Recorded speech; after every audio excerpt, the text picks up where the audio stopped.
한 심리학자에 의하면 지나가는 사람을 보면서 겉으로 드러나는 외모의 모습을 통하여 그 사람을 평가하는데 딱 20초만 걸린다고 합니다. 20초면 그 사람의 외모, 옷 스타일, 그리고 그 사람의 신체 사이즈까지 다 볼 수가 있다고 합니다. 그런데 그것으로 그 사람의 사람다움을 평가할 수 있을까요? 아닐 겁니다. 그 사람이 어떤 일을 하느냐, 어떤 지위에 있느냐, 얼마나 배웠느냐가 아니라 그 사람의 삶됨됨이는 다름이 아니라 그가 얼마나 은혜를 알면서 은혜 안에 살고 있느냐, 그것이 바로 그 사람의 됨됨이를 알 수 있는 기준일 겁니다. 은혜를 은혜로 아는 사람에게는 감사와 기쁨이 있고 삶의 감격이 넘칩니다. 그러기에 은혜를 은혜로 알고 사는 사람이 사람다운 삶이라 할 것입니다. 성경은 은혜를 거저 주시는 것, 카리스로 말합니다. 그러므로 은혜를 안다는 것은 거저 받은 것을 안다는 뜻입니다. 받을 만한 자격이 없는데도 거저 받았다는 것을 아는 사람이 바로 사람됨의 기본 조건입니다. 특별히 구원받은 백성이라고 한다면, 그리스도인이라고 한다고 한다면 하나님의 은혜를 알고 그리스도 예수의 은혜를 알고 십자가의 은혜를 알고 성령이 내 안에 역사하시는 그 놀라운 은혜를 알고 그 안에 감격하고 그리고 그 은혜 안에 살 뿐만 아니라 그 은혜를 보답하려고 삶을 살아가는 삶, 바로 그것이 바로 그리스도인이라 할 수 있습니다. 그러기에 은혜를 받지 못하는 사람은 구원받지 못한 사람이요 구원받지 못한 심령이라 할 것입니다. 그러나 반대로 은혜를 안다는 것은 자격이 없는 자에게 은혜를 베푸시고 죄인임에도 불구하고 구원받게 하시고 용서받을 수 없음에도 용서하시는 하나님의 사랑을 감격하며 기쁨으로 살아가는 것, 이게 바로 구원의 은혜입니다. 그러기에 이 은혜를 아는 사람, 나는 공로가 없습니다. 내 의가 없습니다. 내 노력도 없고 자격도 없습니다. 그저 하나님의 베푸신 은혜 안에 살아갑니다라고 고백하는 인생. 그러기 오늘 본문의 말씀에 고린도전서 15장 10절의 말씀을 보면 바울은 위대한 신앙의 고백을 합니다. 나의 나된 것은 하나님의 은혜로 된 것이니 은혜 구하는 자가 아닙니다. 이미 은혜를 받은 자입니다.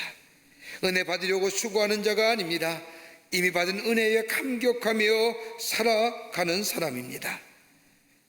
자신은 하나님의 부르심을 받아서 이방인의 사도가 된 것은 자신이 잘나서가 아니라 하나님의 은혜였음을 고백하는 겁니다. 그러기에 은혜를 깨닫고 나면 그 어떤 원망이나 불평하지 않습니다. 여러분, 우리의 삶 속에 나타나는 원망과 불평은 나라는 존재가 내 안에 계속 살아있을 때에, 어떤 환경과 여건이 닥칠 때에 그것에 대한 반응이 원망과 불평이지만, 나라는 존재가 내 안에 죽어진 사람에게는 원망과 불평은 없습니다. 그저 은혜로 감사함으로 승리하는 믿음의 생활을 하게 합니다. 신론주의 신학자인 폴 트리는 존재의 용기란 책에서 하나님이 나를 용납하시기에 그 용납하심을 내가 받아들일 때에 그 안에 나라는 존재의 긍정함이 생기고 자기 긍정 안에 용기가 생긴다라고 말합니다. 그러면서 내 안에 있는 용기는 내 지혜나 내 경험이나 내 능력이나 내 도덕적인 의에서가 아니라 죄인임에도 불구하고 하나님이 주시는 은혜, 하나님의 용납하심을 비로소 받아들일 때에 내 존재의 긍정함을 누리고 이 긍정함 속에 용기가 생긴다고 말합니다. 좀 설명해서 얘기한다면, 하나님의 은혜가 내 안에 있으면 내가 누구인지를, 하나님의 은혜가 내 안에 있으면 내가 어떤 존재인지를, 내 존재에 대한 긍정이 이루어지고 내 존재의 긍정이 이루어지면 그 삶에 자기 확신 속에서 용기 있는 인생으로 살아가게 한다는 겁니다. 그러기에 은혜는 뭘까요? 능력이에요. 은혜 있는 자에게는 능력 있는 삶을 살아갑니다. 감상적인 기분이나 어떤 진리에 대한 깨달음이 아닌 감정의 기쁨이 아닌, 단순히 용기가 아닌 능력 있는 삶으로, 이것이 있을 때 내 안에 기쁨이 있는 겁니다. 근데 여러분, 이 은혜는 나보다 먼저 있었던 겁니다. 내가 있기 전에 은혜가 있었고, 내가 아직 은혜를 모를 때 이미 은혜는 내게 베푸셨습니다. 내가 지금 생각한 은혜란 내가 지금 깨달아진 은혜이지, 깨닫고 있을 뿐이지, 깨달으면 지금이지 은혜는 이미 오래전부터 있었다는 말입니다. 그러기에 바울은 내가 아니요 오직 하나님의 은혜라 고백하는 이야기가 바로 이 뜻입니다. 바울이 고백한, 나의 나아된 것은 하나님의 은혜라고 고백했던 그 바울의 은혜의 고백이 어떤 내용이기에 우리 지금 사순절 보냅니다. 예수님의 고난과 십자가와 죽으심을 깊게 묵상하며 예수님 앞에 한 발짝 더 나아가는 이 지점, 하나님의 은혜가 얼마나 귀한지 새롭게 깨닫게 됩니다. 그런데 바울이 고백했던 나의 나아됨은 하나님의 은혜라고 하는 이 고백이, 그 은혜가 어떤 고백이고 어떤 은혜이기에 이렇게 고백했을까요? 오늘 본문의 말씀을 통해서 함께 말씀을 나누며 은혜 받기를 원합니다. 첫째는 하나님의 오래 참으심이 은혜라는 겁니다. 하나님이 오래 참으셨다는 겁니다. 바울의 또 다른 은혜에 대한 정의는 하나님의 오래 참으심, 인내하심이라고 말합니다. 우리 읽지 않았지만 고린도전서 15장 3절부터 8절에 있는 말씀을 보면 성경대로 그리스도께서 우리의 죄를 위하여 죽으시고 장사 지낸 바 사흘 만에 다시 살아나서 게바에게 보이시고 12제자에게와 그 후에 500 형제들에게, 그 후에 야고보에게, 그 후에 모든 사도에게, 그리고 맨 나중에 만삭되지 못하여 난 잔자 같은 내게도 보이셨느니라.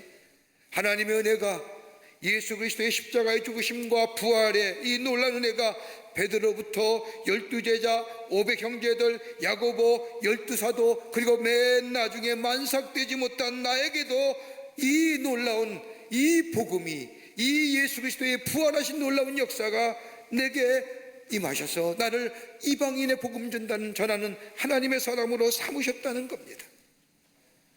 내가 예수를 핍박할 때에도, 내가 하나님의 교회를 핍박할 때에도, 내가 교만하여 방종할 때에도, 더 나아가 스데반을 죽일 때에도, 저 예수 믿는 사람들이 저 담에석에 있다는 소리를 듣고 내가 저들 잡으러 내려갈 때에도 우리 하나님은 나를 향하여 참으셨다가 나를 불러주셨다는 그 참으심의 은혜.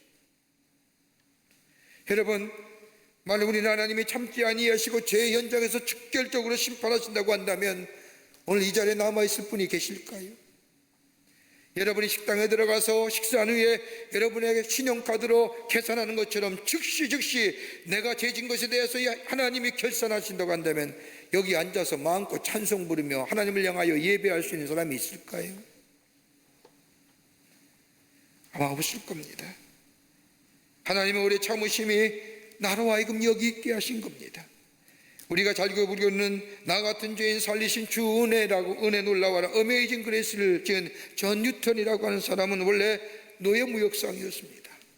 아프리카 가서 아프리카 사람들을 잡아다가 백인 사회에 팔아먹는 못된 일을 하던 사람, 그러던 그가 그리스도를 통하여 하나님의 자녀가 되었을 때 그 감격을 노래한 것이 나 같은 죄인 살리신 주 은혜 놀라와 라는 찬송입니다. 그 안에 가사를 보면 나 같은 죄인 살리신 주 은혜 놀라와 잃었던 생명 찾았고 광명을 얻었네, 큰 죄악에서 건지신 주 은혜 고마워, 나 처음 믿는 그 시간 귀하고 귀하다. 여러분, 이 가사 속에 담겨진 뜻은 뭘까요? 하나님의 은혜, 그보다 더 깊은 것은 나를 향하여 오래 참으신 그 하나님, 너무나 오래 참으신, 기다려주신 그 하나님의 크신 은혜를 생각하며 지은 이 평생 이 복음성가, 그는 이 찬송을 부르고 이 복음성을 전했다가 그가 죽을 때에 그의 법에 나 같은 죄인 살리신 주 은혜 놀라워라고 하는 그 평생 전하여 증거했던 복음을 그 묘비에 쓰고 죽었다고 합니다. 내가 죄인 되었을 때에도, 내가 하나님과 원수 되었을 때에도, 내가 하나님을 모르고 살 때에도 하나님의 은혜는 이미 계셨습니다. 요한에서는 이 은혜를 가리켜 선제적 은총이라고 얘기합니다. 그리고 오래 참고 기다렸습니다. 그뿐 아니라 나를 부르셔서 하나님의 사람으로 세우시고 충성되이 여호 직분을 맡기시고 은혜를 끊임없이 고백하며 찬송할 뿐만 아니라 감사하는 것. 여러분, 나를 능하게 하시고 나를 새롭게 하신 은혜 결코 저버리지 말아야 합니다. 이 은혜 안에 거하며 이 안에 살아갈 때에 그 은혜가 풍성한 은혜로 우리 가운데 임하며 그 은혜를 생각할 때마다 내 삶 속에 감사와 감격과 기쁨이 넘치는 다른 세상 사람들과의 구별된 삶으로 살아가는 놀라운 역사가 우리 가운데 있게 됩니다. 어느 장로님 한 분이 사업에 실패를 했습니다. 그분의 친구 되시는 연세가 좀 있으신 장로님이 그분에게 사업 자금을 대어주십니다. 그런데 또 실패합니다. 또 대어줍니다. 그렇게 3번, 4번 거듭되어 주신 것을 보고 옆에 있는 분이 말합니다. 장로님, 그 장로님은 사업수완이 없으셔서 번번이 실패하신 것 같은데 어찌하시려고 자꾸 대어주십니까? 라고 묻자, 걱정하며 묻자, 이 연세가 많으신 장로님이 이야기합니다. 이미 들어간 것을 도로 찾으려면 저 사업을 일으켜야지요. 여러분 생각해 보세요. 하나님 우리에게 얼마나 많은 것들을 투자하셨을까요? 손해만 보시고 손해만 보아오셨습니다. 이미 투자하는 것을 도로 찾으시기 위해서 베푸시는 은혜가 헛되지 아니하시기 위해서 오늘 부득불 우리를 향하여 계속해서 참으시고 투자하고 계신다고는 생각하지 않으신지요? 우리에게 베푸신 하나님의 은혜, 그 가운데 오래 참으시고 인내하신 이 은혜, 이것을 알고 깨닫고 여기에 감격하는 인생산. 바울이 고백한 것처럼 나의 나아된 것은 하나님의 은혜라고 고백하는, 그 속에 하나님이 주시는 풍성한 은혜가 우리 가운데 임하는 놀라운 축복이 있게 될 줄 믿습니다. 두 번째는요, 말씀을 주신 것이 은혜라는 겁니다.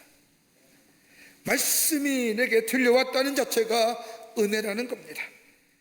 고린도서 15장 3절의 말씀을 보면 바울이 자신이 받은 하나님의 말씀에 대하여 설명합니다.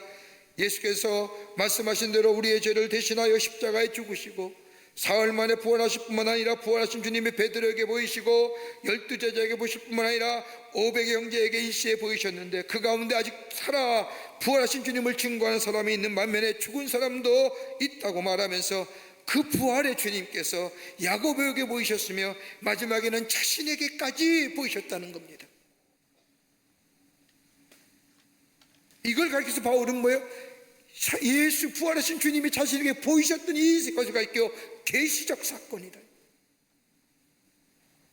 제가 사도가 된 것은 사람에 의해서 회의해서 너는 사도라 이렇게 된 것이 아니라 하나님의 계시적 사건인 나에게 보여주시고 부활의 주님이 말씀하셨던 이 계시적 사건을 통해서 자신은 하나님의 복음을 전하는, 하나님 나라의 말씀을 전하는 이방인의 사도가 되었다고, 그런 소아시아에 있는 교회를 편지할 때마다 이 계시적 사건을 밝히는 것을 보게 됩니다. 말씀이 내 안에 왔다는 거예요. 말씀을 깨닫고 말씀을 받고 그 말씀을 전하는 사람 되었다는 겁니다. 여러분, 우리가 말씀을 깨닫는 것, 말씀을 통하여 은혜를 받는 것, 강단에서 선포되어진 하나님의 말씀을 들으면서 마음에 깊은 감동이 들려오는 것, 그리고 새롭게 결단하는 것, 이 은혜에 있는 겁니다. 여러분, 은혜를 아는 사람은, 은혜 받은 사람의 심령은 솜톤처럼 부드럽습니다. 그러기에 하나님의 말씀을 들으면 깊은 감동이 다가오며 그리고 새롭게 결단한 자가 됩니다. 그러나 은혜를 알지 못하는 사람은 하나님의 말씀이 들려온다 할지라도 그새 아무런 감동이 없습니다. 그러기에 하나님의 말씀이 들려오지 않으면 버림받은 사람이요 버림받은 심령입니다. 오늘도 우리 하나님께서는 말씀을 통하여 우리에게 말씀하실 뿐만 아니라 우리에게 계시형을 주셔서 우리로 하여금 그 말씀을 깨닫게 해 주십니다. 그런데 말씀이 무엇일까요? 요한복음 1장 14절의 말씀을 보면 말씀이 육신이 되어 우리 가운데 거하심에 우리가 그의 영광을 보니 아버지 독생자의 영광이요 은혜와 진리가 충만하더라고 말씀합니다. 말씀이 뭐가 됐다고요? 육신이 되셨다. 예수님이 말씀해 주신 예수님이 우리 가운데 오시기 위해서 육신이 되어 이 땅에 오셨다는 것, 이 성육신의 사건, 인카네이션 했다는 것. 성육신 하여 우리 가운데 임마누엘로 오셨다는 겁니다. 예수가 우리 안에 계시는, 말씀이 우리 안에 계시는 것, 그래서 하나님이 아니라 우리의 진리가 되시고 생명이 되시고 길이 되어 주신다는 겁니다. 우리의 삶의 기준점이 되어 주시고 우리의 삶의 원칙이 되어 주시고 내가 가야 할 방향을 가게 하여 주시며 내가 해야 할 일을 하게 하시는 것, 이게 뭐예요? 말씀이라는 겁니다. 그 말씀이 육신이 되어 우리 안에 임마누엘 주님으로 계신다는 겁니다. 이것을 가리켜서 오늘 요한복음 1장 14절은 아버지 독생자의 영광이라고 합니다. 영광을 얘기합니다. 여러분, 영광에는 두 가지 단어가 있습니다. 헬라어에는 하나는 뭐냐? 카봇이라는 단어입니다. 이 단어는 무게나 체격을 나타낼 때 쓰는 단어입니다. 사람들이 자신이 가지고 있는 영향력을 나타낼 때에 이 카봇이라는 단어를 씁니다. 성서적으로는 성령께서 우리에게 임재하실 때에 그 거룩함의 무게가 느껴질 때에 카봇이라고 합니다. 또 하나 영광의 단어가 있는데 독사입니다. 하나님께 영광을 드리는 찬송을 가리켜서 영광송 닥사알로지라고, 하나님의 존엄성을 찬양할 때 쓰여지는 단어가 독사입니다. 사람들에 의해서 영광과 찬양을 받으시기에 합당하신 우리 하나님, 그러기에 카봇과 이 독사라는 단어를 합치면 하나님께서 자신을 드러내기 위하여 선택한 방법이 많은 사람들로 하여금 찬송하며 찬양받기에 합당한 일이라는 것, 말씀의 육신이 되어 우리 가운데 오신 것, 예수님이 우리 안에 계시어 임마누엘 주님으로 계시고 우리의 생명이 되시고 길이 되시고 진리가 되시고 구원이 되시는 그 예수님이 이 땅에 오신 사건이 모든 사람에게 찬송과 영광 보기에 합당하신 일이라는 겁니다. 그 주님 우리 안에 계실 때에 그 주님이 우리의 길이 되어주시고 우리의 원칙이 되어주시고 우리의 삶의 기준점이 되어주시고, 그뿐 아니라 변하지 않는 진리가 되시고, 그렇게 은혜와 진리가 되신다는 것은 우리의 구원을 주시고 우리가 변하지 않는 진리가 되어주시고 우리의 생명이 되어주시고, 그 말씀이 내 안에 거하게 되면 요한 3서 1장 2절의 말씀처럼 사랑하는 자여 내 영혼이 잘된 것 같이 내가 범사에 잘되고 강건하기를 내가 간구하라고 하는 말씀처럼 나로 하여금 그 말씀 안에 예수가 내 안에 걸 때에 내 삶 속에 전인적인 축복의 삶으로 살아가게 하신다는 겁니다. 이 말씀이 내게 있다는 거예요. 내가 들려오는 게 은혜예요. 말씀이 우리를 변화시키지 않습니까? 말씀이 우리의 마음속에 혁명을 일으킵니다. 말씀이 우리 안에 계시어 우리와 동행하시며 그 말씀 들을 때에, 그 말씀 들려올 때에 그것이 바로 은혜라는 겁니다. 19세기에 영국이 요대양을 누비면서 많은 물자들을 나누면서 산업혁명을 선도했지요. 그때 많은 배들이 대서양과 태평양에서 침몰을 당했습니다. 그 이유는 다른 것이 아니라 알아보았더니 화물을 너무 과다하게 실었다는 겁니다. 이 사실을 발견한 폴림 홀이라는 사람이 영국 의회의 한 법안을 제출하게 됩니다. 그 법안의 이름이 뭐냐? 로드라입니다. 로드라이라고 하는 법안입니다. 화물을 적재할 때에 물 위에 올라오는 선을 긋고 그 이상의 짐을 싣지 못하게 하는 법안, 일명 생명선 법안입니다. 그 이상 짐을 실으면 배가 침몰한다는 겁니다. 그 생명선 라인의 이름이 로드, 우리의 주가 되시는 우리의 생명이 되어주시는 예수님, 우리의 삶의 원칙이 되어주시는 예수님, 우리의 삶의 길과 진리와 생명이 되어주시는 그 말씀이 내게 들려오는 자가 은혜가 된다는 겁니다.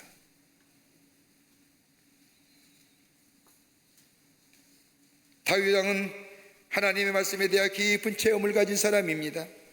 그는 하나님을 사랑한다는 것이 무엇인지를 구체적으로 아는 사람이었습니다. 그러기에 하나님을 사랑하는 것, 말씀을 사랑한다고 생각합니다. 말씀을 사랑하는 것이 하나님을 사랑하는 것이요, 말씀에 순종하는 것이 하나님이 나와 함께 하시는 계시의 역사요, 말씀을 따라 사는 것이 하나님께 가는 길이라 확실하게 알았던 이 다윗이기에 시편 119편 27절의 말씀을 보면 주의 말씀이 어찌 그리 사랑스러운지요. 거기 그 말씀이에요. 그냥 막연하게 주의 말씀이 사랑스러운 게 아니라 그 말씀을 사랑했더니 그 말씀이 나를 지혜롭게 해줬고, 그 말씀을 사랑했더니 그 말씀이 나를 명철 있게 해줬고, 그 말씀을 사랑했더니 노인의 지혜보다 낫다.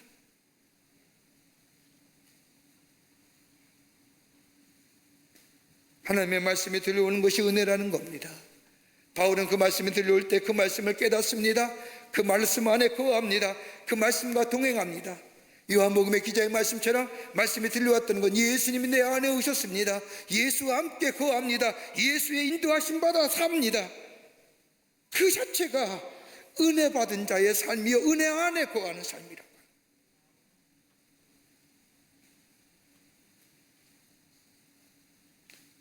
말씀이 들려올 때 나를 새롭게 해주십니다. 새로운 존재로 나의 죄의 부패성을 깨끗이 씻어버리고 새로운 인격체로 거듭나게 하시고 매일매일 그 말씀 안에서 새로워지는 은혜 안에 거하는 삶, 이것이 바로 나로 나 되게 하신 하나님의 은혜라는 겁니다.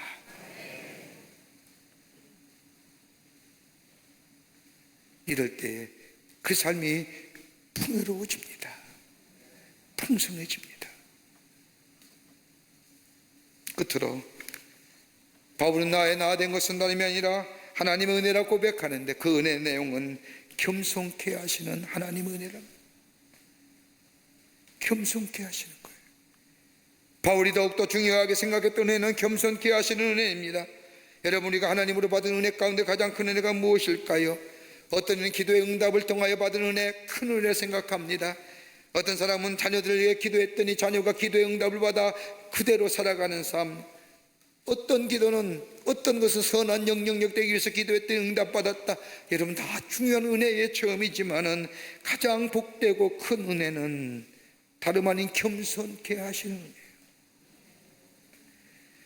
여러분, 모든 것을 배웠을 때 겸손하지 못하면 그 배움은 헛된 배움입니다.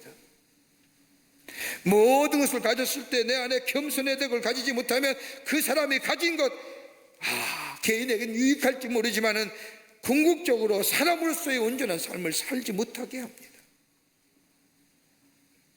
그러기에 겸손이야말로 가장 큰 은혜가 됩니다. 나로 하여금 겸손케 하시는 하나님의 은혜가 엄청난 은혜요, 우리 하나님은 교만한 자를 물리치고 겸손한 자에게 은혜를 주시는 것처럼 겸손할 때 은혜를 받고 은혜가 내 안에 보존되며 은혜를 감당하게 되며 은혜의 열매를 맺을 수 있습니다. 그러기에 겸손은 시작도 끝도 다 복의 근원입니다. 바울이 그거 보세요. 고린도후서 12장 7절의 말씀을 보면 내 육체에 가시고 사단의 사자를 주셨으니 이는 나를 쳐서 너무 자만하지 않게 하려 하심이라고 하는 고백처럼, 바울은 자신이 가지고 있는 육체의 가시, 사단의 사단, 이 사단의 사자조차도 내게 주신 하나님의 은혜라고 고백하는 거예요. 여러분, 바울은 이것 때문에 기도한 사람이에요. 하나님 앞에 3번씩이나 얼마나 기도했는지요. 그때 하나님이 들려온 음성은 내 은혜가 내게 족하다라고 들려온 주의 음성을 듣고 고백하기를, 이것조차 하나님이 나를 쳐서 너무 자만하지 않게 하시게 주신 하나님의 은혜라 고백합니다. 바울은 알았던 거예요. 자신보다 자기를 더 잘 알고 계신 우리 하나님, 조금만 나아졌다고 하면 교만해지고, 조금만 튀었다고 하면 게을러지고, 조금만 높아졌다고 하면 오만불손해 주시는 자신의 모습, 그러기에 바울은 자신에게 사단의 사자 육체의 가시로 하여금 자신을 겸손케 하시기 위한 하나님의 뜻이라는 겁니다. 여러분, 바울만 육체의 가시 사단의 사자를 가졌나요? 우리들에게는 없나요? 다 멀쩡한 것 같지만, 다 점잖은 것 같고, 다 훌륭한 것 같지만 내 안에 남모를 이 육체의 가시 사단의 사자, 뭘 하려도 이것이 내 마음속에 무거운 짐으로 남아있는 것다. 바울은 이것 때문에 기도한 거예요. 이것을 하나님의 은혜 안에서 이거 육체의 사단, 이 사단의 사자를 보니 보는 관점이 달라지는 거예요. 그것이 오히려 내게 은혜로 다가온다. 이것 때문에 내가 겸손하지. 이것 때문에 다른 사람 아픔을 내가 알지. 이것 때문에 다른 사람을 국민이 여기며 저를 위해 기도할 수 있는 자가 되죠.